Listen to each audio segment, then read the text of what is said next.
Hello everyone and welcome back to Spookier Celluloid, and I guess I've just kind of been on a slasher kick since I started this channel, which is strange because I've never watched so many slashers in a short period of time, because I thought to myself, I'm not the biggest slasher fan, but apparently I am, and today I'm reviewing the Slumber Party Massacre, which is from 1982, and honestly it's one I've kind of slept on. I remember watching this the first time, not really caring, because at the end of the day, it's your very typical slasher film, kind of like Splatter University. In fact, these two are very similar in a lot of ways, and also I wanted to watch this the other day, but instead I watched Splatter University, and they're both films I've come up to I'd say fairly recently. Splatter University was with my last rewatch when I did the video, and this one, well, I've rewatched it I think 3 or 4 times at this point, and I really learned to love this one. First of all, it's from 1982, so you have to take in the context of the time. Slashers were big, but they weren't overdone like at the end of the 80s. Also, this one brings not really something new to the table. It's just interesting that it's produced by, what's her name?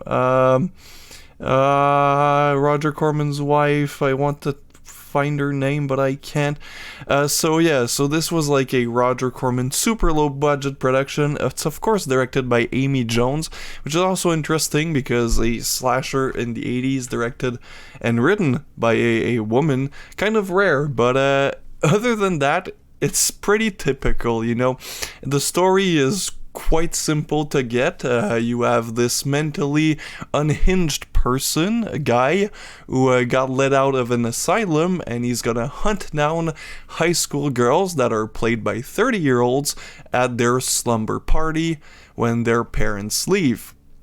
That's pretty much it. And also what's funny is that the gym teacher that we see in the beginning during their basketball practice looks younger than most of the high schoolers. This one is known for its copious and gratuitous nudity, and it's a selling point because holy shit, there's a lot of TNA in this one.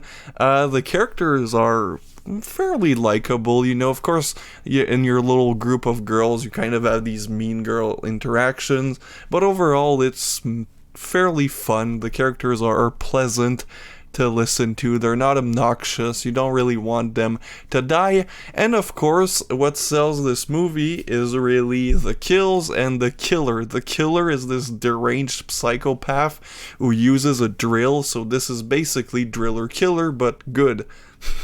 Don't know if I should really say that because I haven't really rewatched Driller Killer in years, and the first time I watched it was on a shitty transfer, so be on the lookout. I might review Driller Killer next. With this absurdly comically long drill, which of course people have theorized that this is a symbolism for a penis murdering young women. I guess I'm not really gonna read too much into a movie called The Slumber Party Massacre that's 77 minutes of just people dying one after another. It has a pretty high body count, especially for the early 80s slasher. Characters are introduced just for them to die. There is decapitations and stuff like that. It's quite silly. It's a silly movie. I'm just trying to find a goddamn name of Roger Corman's wife. It's a silly movie. It's fun. It's short. Honestly, this one has kind of gained a lot of respect. Think back in the days when I first started to get into horror, this one was kind of dismissed as just another slasher from the 80s, and it wasn't, you know, from a big franchise, and people back then sucked the cock out of franchises. But now that, you know, this, well, it is a franchise, it spawned 2 sequels, but it's not one of the big franchise, and for one, For a slasher movie that didn't, you know, build this gigantic franchise, I quite enjoy this one. I'd probably put it up with Sleepaway Camp as, like, in my favorite slashers. Of course, My Bloody Valentine and Sleepaway Camp personally are my favorite slashers. But this is getting pretty close. Maybe after 2 or 3 rewatches, I might enjoy it even more for just the absurdity and just the fun atmosphere. And if you're hearing things, my cat is playing right now. But yeah, this is a really fun movie that I've recently just really enjoyed more and more, and I should really get into the special features, because I've had this release from Scream Factory, I think, for so goddamn long. This was in 2014, I think I remember this was getting pretty hyped up in the horror collecting community when it got announced.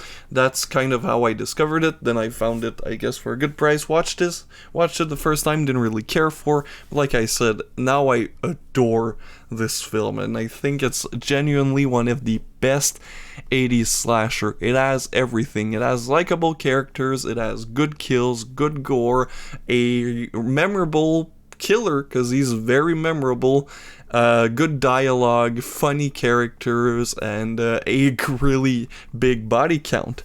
So if you enjoy slasher films and you somehow haven't catched this one, think Scream Factory has just released the 4K as a double feature with the sequel. Now, I haven't seen any of the sequels, like, at all. I haven't seen a frame of those movies, and I'm not gonna pick up that 4K because I kind of am boycotting Scream Factory. I'm not buying anything new from them. If I get any new Scream Factories, it'll probably be secondhand. So if ever you have secondhand copies of Slumber Party Massacre 2 and 3, hit me up. I'd be interested somehow. So yeah. Rating. What do I give the Slumber Party Massacre? I give this one a 7.84.